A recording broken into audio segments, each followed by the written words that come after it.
DGP గారిని మరి ఆ పదవి నుంచి తొలగించడం జరిగింది. మంచి పరిణామం.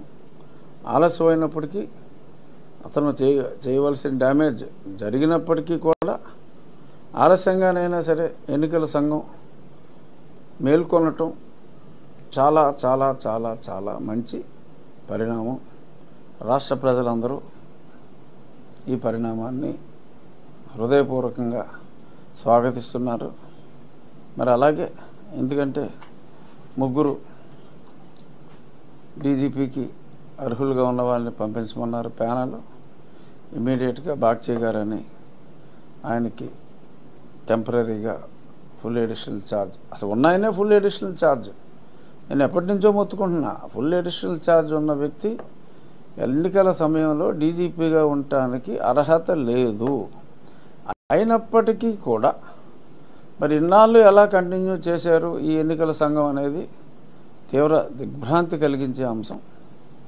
సరే, ఏదైనా ఒకసారి మంచి జరిగినప్పుడు ఆలస్యమైనప్పటికీ మనం ఆ మంచి గురించే ఆనందంగా మాట్లాడుకోవాలి. కాబట్టి అందులో భాగంగా నా ఆనందాన్ని వ్యక్తపరుస్తూ మరి ఇన్నాళ్ళు ఆలస్యమైనా మరి ఇంకా 6 రోజుల సమయం ఉంది. ఆఖరి 4 రోజులు 5 రోజులు అత్యంత క్రూషియల్.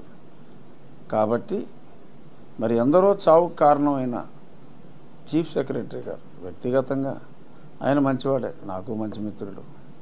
కానీ ఈ వ్యవస్థలో మరి ఇటువంటి నిర్దయుడైన ముఖ్యమంత్రి పరిపాలనలో పాపం ఆయన చేతిలో ఒక పావుగా మారినందుకు మరి కొన్ని విషయాల్లో మరి తప్పదు, నగుబాటు. మరి జవహర్ రెడ్డి గారు ఒక కడప వాస్తవుడిని మరి ఈరోజు 13 మందిని అధిగమించి మరి ఆయనకి ఫుల్ ఎడిషనల్ ఛార్జ్ ఇవ్వటం జరిగింది. నేను అప్పుడే యూపీఎస్సీ కూడా కంప్లైంట్ ఇచ్చా. యూపీఎస్సీ వాళ్ళు లెటర్ రాశారు. లెటర్ రాసినప్పటికీ కూడా మరి వీళ్ళు కనీసం సరైన ప్రత్యుత్తరం కూడా 12 మందిని సూపర్ చేసి మీరు ఇచ్చినట్టు నాకు ఒక రిపోర్ట్ వచ్చింది.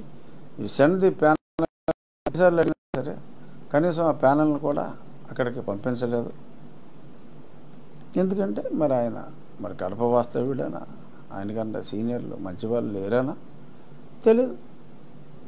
అలాగే ఐఏఎస్లో కూడా మరి ఆయన పులివెందుల వాసిని ఇంకొక ఆయన్ని తీసుకోవడం జరిగింది చీఫ్ సెక్రటరీగా, జవహర్ రెడ్డి గారిని.